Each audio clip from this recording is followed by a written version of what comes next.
중3 학생들이 알아야 할 2028학년도 대입 변화, 교육과정과 내신평가법. 안녕하세요. 분당 입시 이경화입니다. 네, 김지한입니다. 오늘은 중3 학생들에 대한 얘기를 좀 해보려고 해요. 아무래도 어머님들이 분당 지역에서 어느 학교를 가야 될까 이런 고민들도 있으시고요. 또 요즘에 또 용인 외대부고나 민사고나 뭐 여러 가지 경기외고, 동탄 국제고 어느 학교를 가야 될지 최종적으로 한두 학교, 두세 학교 놓고 그 중에서 지금 고르는 지금 작업들을 하시는 것 같아요. 그러다 보니까 어머님들이 가장 신경을 쓰시는 거는 결국은 대입에 갈 때 어떤 학교가 유리할까? 어떤 학교가 내 아이의 성향과 잘 맞아서 좋은 결과를 만들까가 제일 중요한 것 같거든요. 그래서 2028학년도 대입이 대체 지금과 뭐가 달라질까를 선생님께 여쭤보려고 하는데요. 최근에 선생님께서도 저한테 이게 뭘까요? 이러면서 저한테도 보내주셨는데 2029학년도 그러니까 중학교 2학년들이 하는 대입도 달라진다라는 뉴스들이 좀 나오고 있어요. 그래서 오늘은 그 부분까지는 얘기를 하지 않고요. 아직 확정된 게 아니기 때문에 확정된 현재 중학교 3학년 학생들이 보게 될 2028학년도 대입에 대해서만 이야기를 하겠습니다. 네. 달라지는 입시 확실히 많이 달라지죠, 선생님? 네, 그렇죠. 크게 세 가지 정도 바뀌었다라고 얘기할 수 있겠죠. 학교의 운영 방식이라고 하는 게 고교 학점제가 전면적으로 도입된다. 그 중에서는 예전에 학년 단위로 교과목이 구분되던 게 이제는 학기 집중이 수제가 본격적으로 가동될 가능성이 크다라고 하는 게 첫 번째 해당이 될 것 같고요. 두 번째는 그렇기 때문에 내신에서도 변화가 생기겠죠. 내신을 산출을 할 때 가장 간단하게 얘기하면 기존의 9등급제에서 5등급제로 바뀌게 된다. 그리고 세 번째는 내신이 바뀌었기 때문에 이젠 수능이 바뀌어야 되겠죠. 그렇게 해서 수능의 변화까지 연결되는 것. 그래서 출제 범위가 바뀌는 것들이 좀 달라졌다라고 할 수 있겠죠. 네, 결국은 2022 개정 교육과정인 고교 학점제가 도입이 돼버리면 지금 그거에 맞춰서 다 바뀌는 거죠. 그러니까 또 흔히 얘기하는 내신 성적에서의 그 평가 방식이 바뀌어야 되고 그렇게 되니까 수능도 바뀌고 이거를 한꺼번에 좀 이해를 하시면 좋을 것 같아요. 네, 일단은 고교 학점제라고 하면 지금 분당 지역 학부모님들은 기존에 좀 되고 있어서 그냥 선택하는 거다 대학교처럼 이렇게 생각을 하시는 분이 많은데요. 궁금한 게 학교에서 지정한 필수 이수 과목이 따로 있는 걸까요? 기존의 교육 과정에서는 아마 교사 수급의 문제 때문에 선택 과목이지만 선택 과목이 아닌 형태 이런 것들이 있었기 때문에 필수처럼 느껴지는 경향들이 강했던 것 같아요.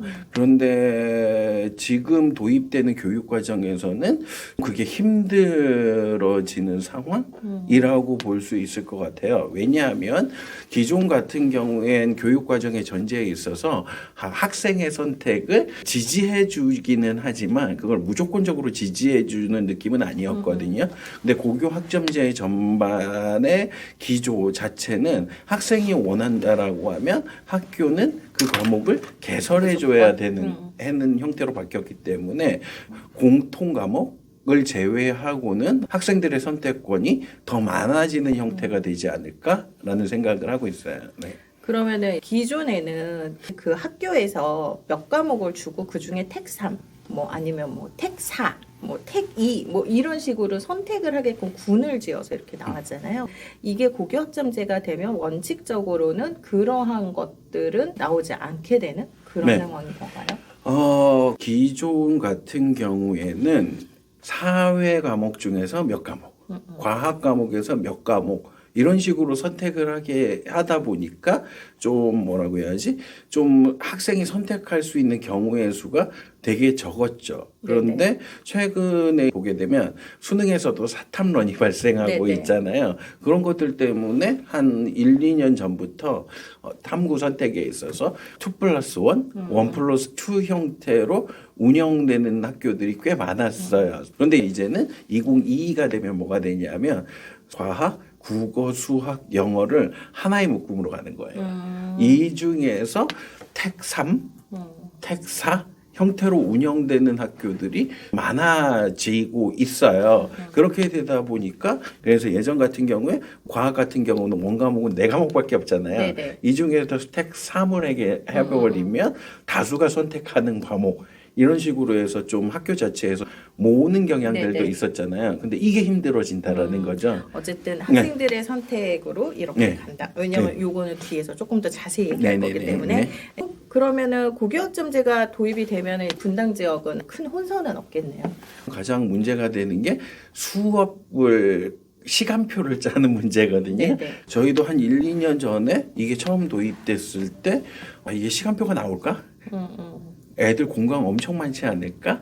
라고 하는 생각이었거든요. 지금 전체적으로 보게 되면 학생들이 학년에 필수적으로 주당 이수해야 되는 시간이 34시간에서 32시간으로 준 거였잖아요. 그 이유가 그 2시간은 공강으로 써도 된다라는 개념이거든요. 그렇기 때문에 그런 우려들이 있긴 했었는데 저희는 공강 없이 32시간을 운영하고 있거든요.